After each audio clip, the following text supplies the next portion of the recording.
امریکی WTI خام تیل کی قیمت میں 0.75% کمی $106 کا ہو گیا۔ مربان خام تیل $109 میں فروخت ہو رہا ہے۔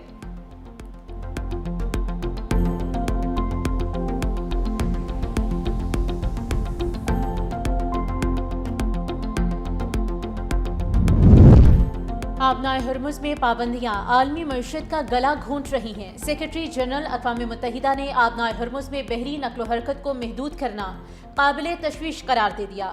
کہا معاشی مشکلات طویل ہو سکتی ہیں، نہ کہ بندی آج ختم ہو جائے تو حالات بہتر ہو سکتے ہیں۔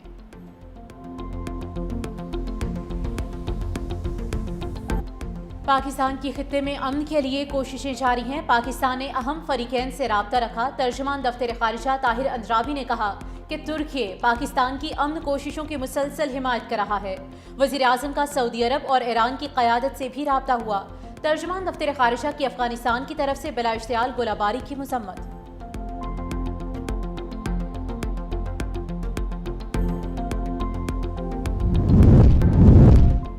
وزیر خارجہ اسحاق ڈار اور یورپی یونین کے نائب صدر کاجا کالس کا ٹیلیفونک رابطہ خطے کی موجودہ صورتحال پر تبادلہ خیال۔ ترجمان دفتر خارجہ کے مطابق یورپی یونین کی نائب صدر نے امن کے لیے پاکستان کے مثبت کردار کی تعریف کی ہے۔ اسحاق ڈار نے کہا کہ پاکستان خطے میں امن و استحکام کے لیے اپنا کردار جاری رکھے گا۔ دونوں رہنماؤں میں یورپی یونین اور پاکستان کے درمیان معاشی صورتحال پر بھی بات چیت ہوئی ہے۔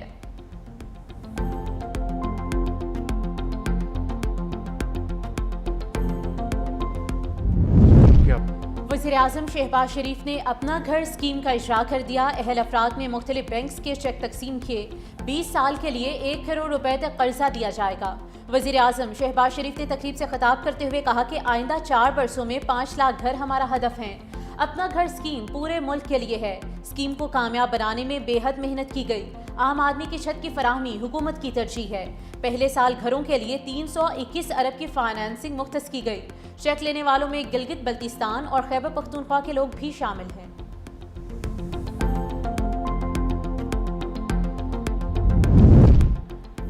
وزیر اعظم شہباز شریف سے یونیسیف کے وفد کی ملاقات۔ پاکستان کے حالیہ دورے میں سروے کے حوالے سے وزیر اعظم کو آگاہی دی۔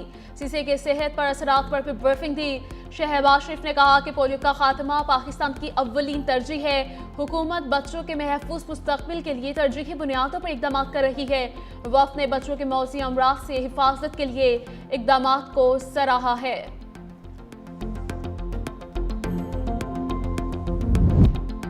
تیل کی عالمی قیمتوں میں اضافہ مہنگائی پر اثر انداز۔ ٹرانسپورٹ، بجلی، گیس اور تعلیم مہنگی ہو گئی۔ مارچ میں مہنگائی 7.3% ریکارڈ کی گئی۔ وزارت خزانہ کی ماہانہ معاشی آؤٹ لک رپورٹ جاری۔ مالی خسارہ کم ہو کر 0.1% 2 GDP ریکارڈ کیا گیا۔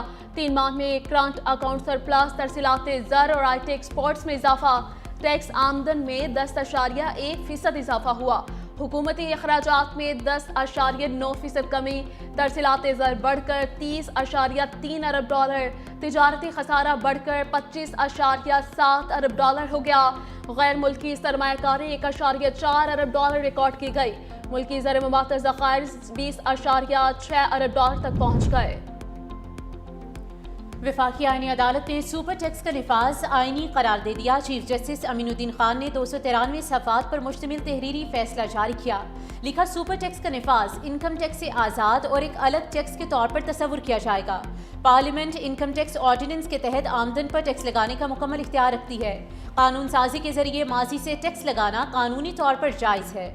اسلام آباد ہائی کورٹ کی جانب سے FBR کو سرکولر جاری کرنے کی ہدایت دائرہ اختیار سے باہر ہے۔ سپر ٹیکس عام انکم ٹیکس کے علاوہ ہے، اس کا متبادل نہیں۔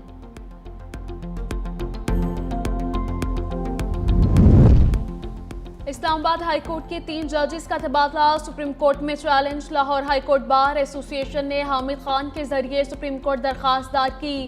درخواست کے موقف اختیار کیا گیا کہ ججز ٹرانسفر آرٹیکل 2A کے منافی ہے۔ ججز ٹرانسفر کے عمل میں شفافیت کا فقدان ہے۔ ججز ٹرانسفر کے عمل میں وجوہات بھی نہیں بتائی گئی۔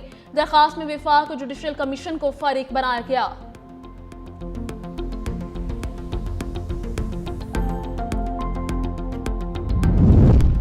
بانی پی ٹی آئی اور دیگر کے خلاف فوراً فنڈنگ کیس اسکروٹنی کا عمل مکمل نہ ہونے پر چالان عدالت میں پیش نہ ہو سکا۔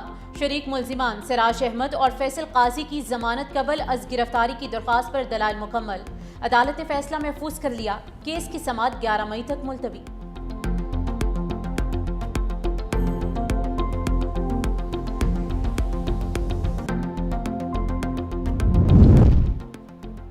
پی ٹی آئی سینیٹرز آپس میں لڑ پڑے۔ مشال خان یوسفزئی کے وائس نوٹ نے سینیٹ گروپ میں ہلچل مچا دی۔ ذرائع کے مطابق فلک ناز چترالی سمیت خواتین سینیٹرز نے مشال یوسفزئی کو آڑے ہاتھوں لے لیا۔ مشال یوسفزئی نے اوورسیز پاکستانیوں اور خاموش بیٹھنے والے سینیٹرز پر تنقید کی اور کہا باہر بیٹھے سوشل میڈیا والے اپنے ڈالرز کے لیے ٹویٹس اور ویلاگ کرتے ہیں، سختی بانے پر بڑھ جاتی ہے۔ مشال کے وائس نوٹ پر سینیٹر فلک ناز چترالی نے کہا کہ تم ہوتی کون ہو؟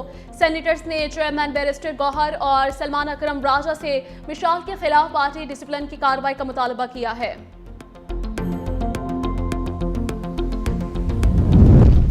Chairman Peoples Party Bilawal Bhutto Zardari سے وزیر اعلیٰ سندھ کی ملاقات۔ سندھ کی سیاسی اور انتظامی صورتحال پر تبادلہ خیال۔ مراد علی شاہ نے جاری منصوبوں سے آگاہ کیا۔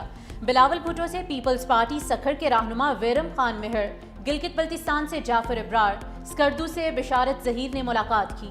علاقائی سیاسی صورتحال، عام انتخابات کی تیاریوں پر گفتگو، عوامی مسائل اور مختلف منصوبوں پر بھی بات چیت ہوئی۔